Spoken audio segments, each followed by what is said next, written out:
அரசே இந்த மருள்வலையில் அகப்பட்ட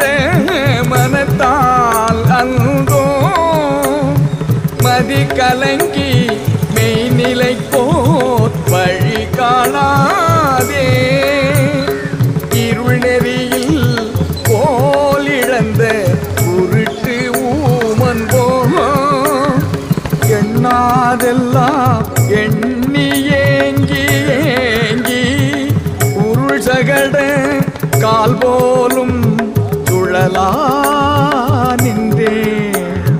உய்யுமகை அறிய